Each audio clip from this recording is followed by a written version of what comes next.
Dear comrades, first I would like to salute you on behalf of the Central Committee of the new Communist Party of Yugoslavia. We especially want to send greetings to our fraternal organization from the Party of Communist USA.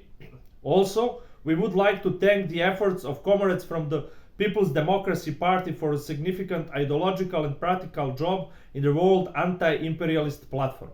Also, thank you to the PDP and trade unions in South Korea that support Serbian workers in the South Korean company Yura. This company provided many apparent examples of violations of working right, the most extreme of which was when workers needed wear diapers during their working hours and didn't have the right to go to the toilet. Unfortunately, we could not participate in this most important conference in this year because it was impossible for our members.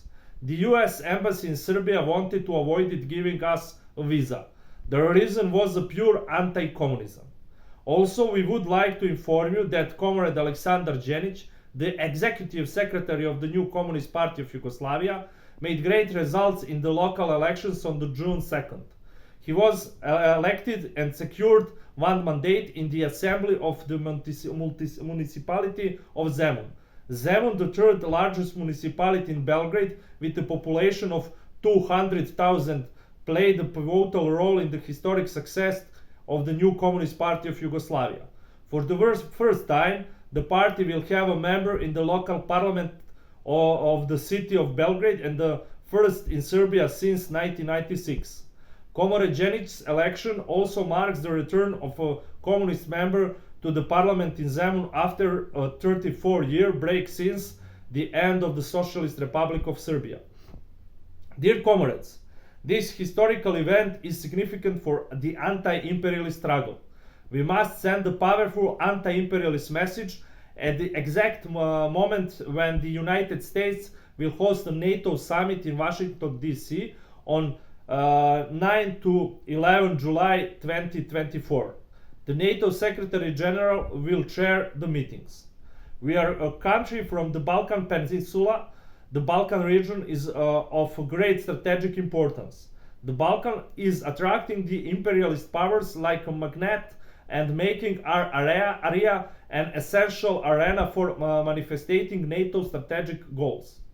NATO occupied our peninsula.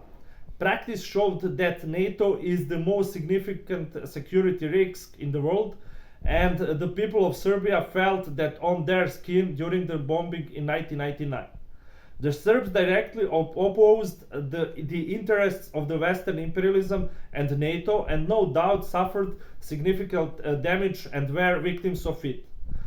Starting with the fact that most crucial number of displaced persons from their homes in the territory of Yugoslavia were among the Serbian people, that NATO bombed us with weapons prohibited by international conventions and thus committed a severe war crime for which no one has been accused and convicted yet, with depleted uranium from which tens of thousands of people die every year in Serbia. Undoubtedly, however, all the peoples of the former Yugoslavia, without any exception, have been and are victims of Western imperialism and the violent dismantling of Yugoslavia.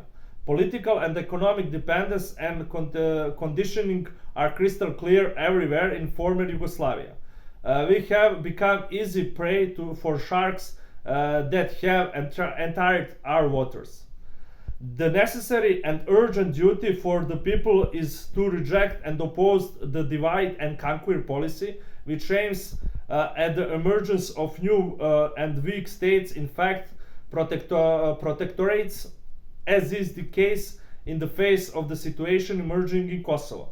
Today, the imperialist plans and their rivalry may again cause bloodshed in the region.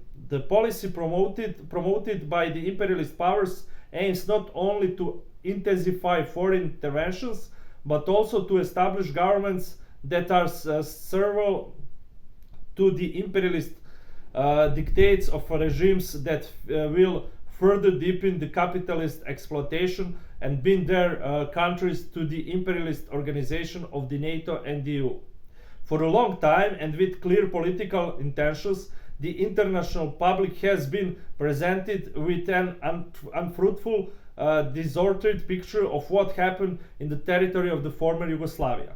Everything has been presented correctly to protect those genuinely responsible and draw the working conclusions about what happened in the background of the war against Yugoslavia.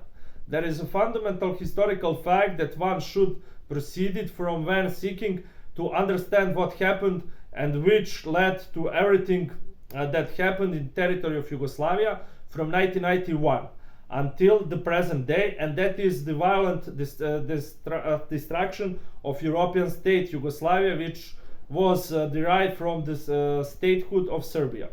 There is no doubt that this fundamental historical fact will leave an imprint on European history in the times to come. A multi-ethnic, multicultural, multi-confessional state was destroyed, a condition that had its historical and international legal legitimacy. Since June 9, 1999, and the signing of the Cuman Agreement, the southern Serbian province of Kosovo and Metohija has been under the occupation of striking military fist of Western imperialism. NATO and the Serbs living in the area have since become second-class citizens. The new Communist Party of Yugoslavia demands that the puppet pro-imperialist government in Kosovo immediately stop to the pressure on the Serbian people living in that territory and provide all refugees the opportunity to return to their homes. The Serbian and Albanian people in Kosovo and Metohija should live in peace and togetherness and follow the tradition of fraternal relations between Albanians and Serbs who fought side by side against the Nazi-fascist occupier in the Second World War. We also strongly condemn the new military exercise between the Serbian army and NATO, which took place from the 10th June to 21st June along the administrative line between Serbia and the southern province of Kosovo and Metohija.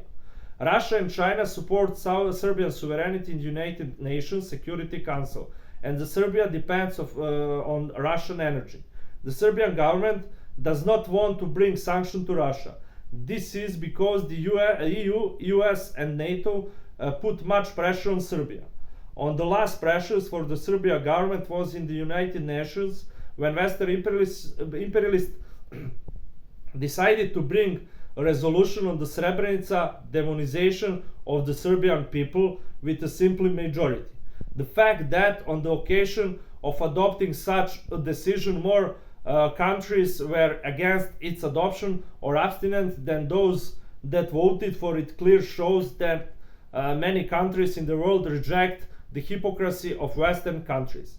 By pushing for this resolution, Western imperialism tends to quarrel the fraternal Yugoslav peoples further in this case. Bosniak and Serbian initiate them against each other, created instability, and encourage national chauvinism to be able to justify the continued presence of NATO in the territory of the former Yugoslavia. The fact is that, objectively speaking, there was no genocide in Srebrenica, and the Western imperialism practiced the double standards to try implicitly and successfully to justify its criminal role in all the massacres of the territory of Socialist Federative Republic of Yugoslavia, including the one committed in the city of Bosnia and Herzegovina.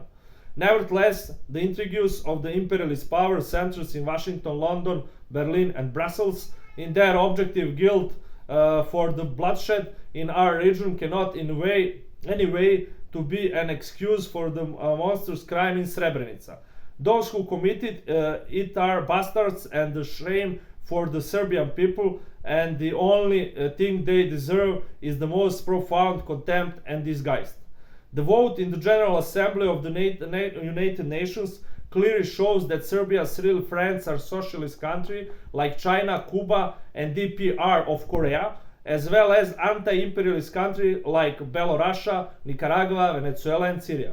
On the other hand, it was clear that the Western imperialist countries were not Serbia's friends, no matter how much the bourgeoisie government was assuring us otherwise.